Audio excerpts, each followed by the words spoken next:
YSR Congress party Kakinada నగర శాఖ ఆధ్వర్యంలో మహాత్మా జ్యోతిరావు పులే జయంతి కార్యక్రమాన్ని ఘనంగా నిర్వహించారు. శుక్రవారం వైసీపీ పార్టీ కార్యాలయంలో జ్యోతిరావు పులే చిత్రపటానికి పూలమాలలు వేసి నివాళులర్పించారు. అనంతరం వైసీపీ నేత రావూరి వెంకటేశ్వరరావు మాట్లాడుతూ మహాత్మా జ్యోతిరావు పులే చేసిన సేవలను వివరించారు. ఈ కార్యక్రమంలో వైఎస్ఆర్ కాంగ్రెస్ పార్టీ నాయకులు చిట్నిడి నారాయణమూర్తి, బెజవాడ బాబీ, బోరా వెంకటేశ్వరరావు పెద్ద, మీసాల ఉదయ్ కుమార్, గద్దెపల్లి దాసు తదితరులు పాల్గొన్నారు.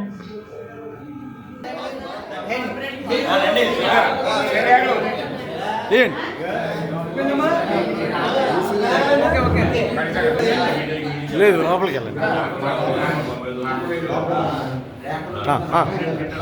ఇలా చూడండి. ఈ రోజున జ్యోతిరావు పూలే గారు జోహార్ జ్యోతిరావు పూలే, జోహార్ జ్యోతిరావు పూలే, జోహార్ జ్యోతిరావు పూలే, జోహార్ జ్యోతిరావు పూలే, జోహార్ జ్యోతిరావు పూలే, జోహార్ జ్యోతిరావు పూలే, జోహార్ జ్యోతిరావు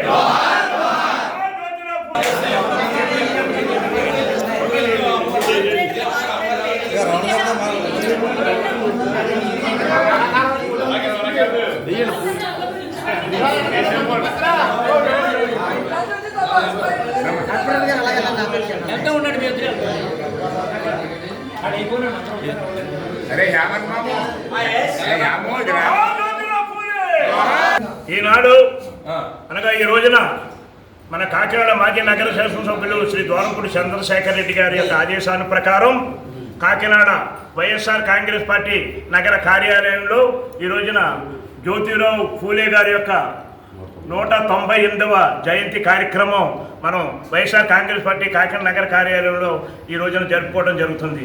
జ్యోతిరావు పూలే గారు సంఘ సంస్కర్త అయిన ఆయన ఎన్నో సేవలు చేసినటువంటి మహానుభావుడు.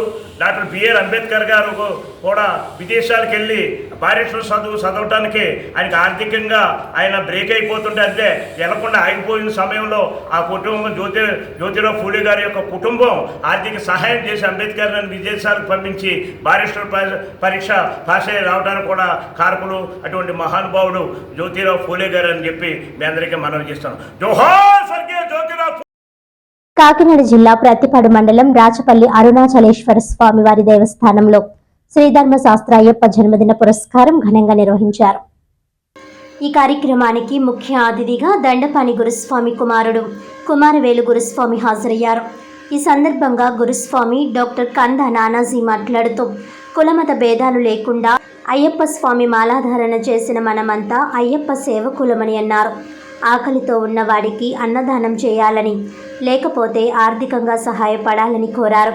పెద్దాపురం, కాకినాడ ఆశ్రమాలలో కూడా అనేక అన్నదాన సేవా కార్యక్రమాలు నిర్వహిస్తున్నామని తెలిపారు. భక్తులకు అన్నదానం మరియు పలు సేవా కార్యక్రమాలు నిర్వహిస్తున్న వారికి వేలు గురుస్వామి చేతుల మీదుగా ఘనంగా సత్కరించారు. ఈ కార్యక్రమంలో పలు గ్రామాల అయ్యప్ప భక్తులు తదితరులు పాల్గొన్నారు.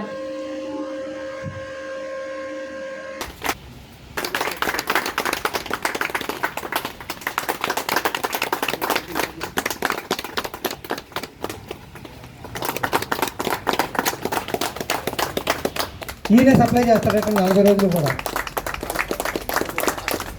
తక్కువ వస్తే నేనున్నాను ఎవరైనా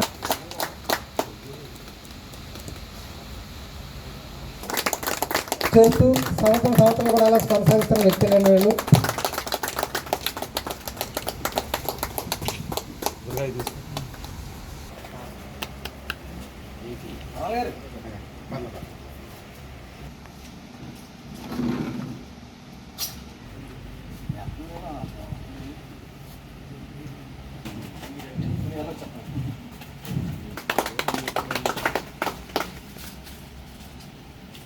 కాంటా శివాజీ గారు, కాసాబ్ వీరబాబు గారు,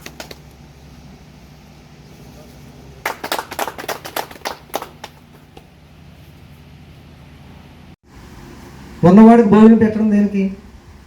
వాడు రకరకాల పంచపక్ష పరిమాణాలతో తినగలరు. తినలేని అంటే తినడానికి అన్నం లేని నిరుపేదలకు మాత్రం కనీసం ఇద్దరికైనా భిక్ష పెట్టండి. ఆ రోజు అయ్యప్ప స్వామి పుట్టినరోజు నాడు నిరుపేదలకు ఇద్దరికైనా భిక్ష పెట్టండి చాలు. లేదా నిరుపేదలు ఉన్నారు, వాళ్ళు ఏదో ఒక వ్యాధితో బాధపడుతున్నారు, వాళ్ళు వైద్యం చేసుకోవడానికి వైద్యానికి మందులకి ఇబ్బంది పడుతున్నారు. చేయాలనుకుంటే కొన్ని మందులు కొనివ్వండి, లేదంటే ఆర్థిక సాయం చేయండి. వాళ్ళకి అవసరాల నిమిత్తం కుటుంబ సరుకులు బియ్యమను కూరగాయలను ఏదో మనవంతుగా, అంటే వాళ్ళని పోషించేయటం లేదు కానీ మనం మనవంతుగా సేవా కార్యక్రమంగా మనం చేస్తే అది వేరొకరు చూసి వాళ్ళు కూడా వాళ్ళ సేవా కార్యక్రమం చేయడానికి ముందుకు వస్తారని ఆశ. మన పిల్లల పుట్టినరోజు, మన పుట్టినరోజు, మన పెళ్లి రోజు ఉంటుంది. ఆ రోజు ఒక ఇద్దరికైనా సరే సేవా కార్యక్రమం చేయండి. నేను అయ్యప్ప భక్తుడిని, నేను అయ్యప్ప స్వామి భక్తుడి గారికి నేను ఈ సేవ చేస్తున్నాను నాకు ఈ కార్యక్రమాన్ని పురస్కరించుకొని అని మీ గ్రామంలో చేయండి. మాకు ఎవరికి డబ్బులు ఇవ్వమని కాదండి. మీ గ్రామంలో స్వచ్ఛందంగా మీరు లేని వాళ్ళు ఎవరో మీకు తెలుస్తారు.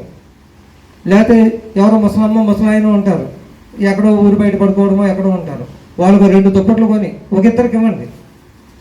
ఇటువంటి ఏదో సేవా కార్యక్రమాలు చేసి మన అయ్యప్ప భక్తిని, అయ్యప్ప సేవని మరింత ముందుకు తీసుకెళ్తారని ఆశిస్తూ ఇప్పుడు అసలు కార్యక్రమంలోకి అయ్యప్ప స్వామి పుట్టినరోజు మనందరికీ తెలిసింది. గత కొన్నాళ్ళుగా చాలామంది ఏమనుకునేవారు అంటే విషు ఏప్రిల్ 14వ తారీఖునే అయ్యప్ప స్వామి పుట్టినరోజుగా భావించేవారు. నేను ఎంతోమంది చెప్తుంటే లేదండి ఏప్రిల్ 14 కదండి అనేవారు. గత 5 సంవత్సరాలుగా మేము ఏం చేసామంటే అండి, అందరు బంధువులు అయ్యప్ప సేవకులు అనే ఒక సేవా ట్రస్ట్ని ఏర్పాటు చేసుకుని ఆ ట్రస్ట్ ద్వారా చిన్న చిన్న సేవా కార్యక్రమాలు చేయడం మొదలుపెట్టామండి. అందులో భాగంగా పెద్దాపురం పట్టణంలో ఉన్నటువంటి బాధ్యత ట్రస్ట్ వారి మన ఇల్లు అనే వృద్ధాశ్రమం ఉంటుందండి. వాళ్ళ వృద్ధాశ్రమం అన్నివ్వరు, మన ఇల్లు. అక్కడ ప్రతి సంవత్సరం కూడా అన్నదానం చేయడం జరుగుతుందండి మా సంస్థలో. అలాగే కాకినాడలో మానవీయ వృద్ధాశ్రమం ఉంటుందండి. అక్కడ చేస్తూ గురువు గారిని అక్కడికి పిలిచేవాళ్ళు అండి. గురువు గారు మీ చేతుల మీదుగా చేయాలండి ఇది కార్యక్రమం, చాలా చక్కగా చేస్తున్నారయ్యా. మేమే ఇక్కడ ఇంతమంది ఉండి ఎవరు అది చేయడానికి ముందుకు రావట్లేదు, మీరు దూరం నుంచి వచ్చేస్తున్నారు, చాలా అభినందనీయం అనేసరికి మాలో బాధ్యత ఇంకా చాలా పెరిగినట్టు అనిపించింది. గురువుగారు చెప్పిన ఒకే ఒక్క చిన్న మాట, మీరు బాగా చేస్తున్నారు అనే ఆలోచన, దాన్ని దృష్టిలో పెట్టుకొని ప్రతి సంవత్సరం కూడా మేము వివిధ సేవా కార్యక్రమాలు చేయడం జరుగుతుందండి.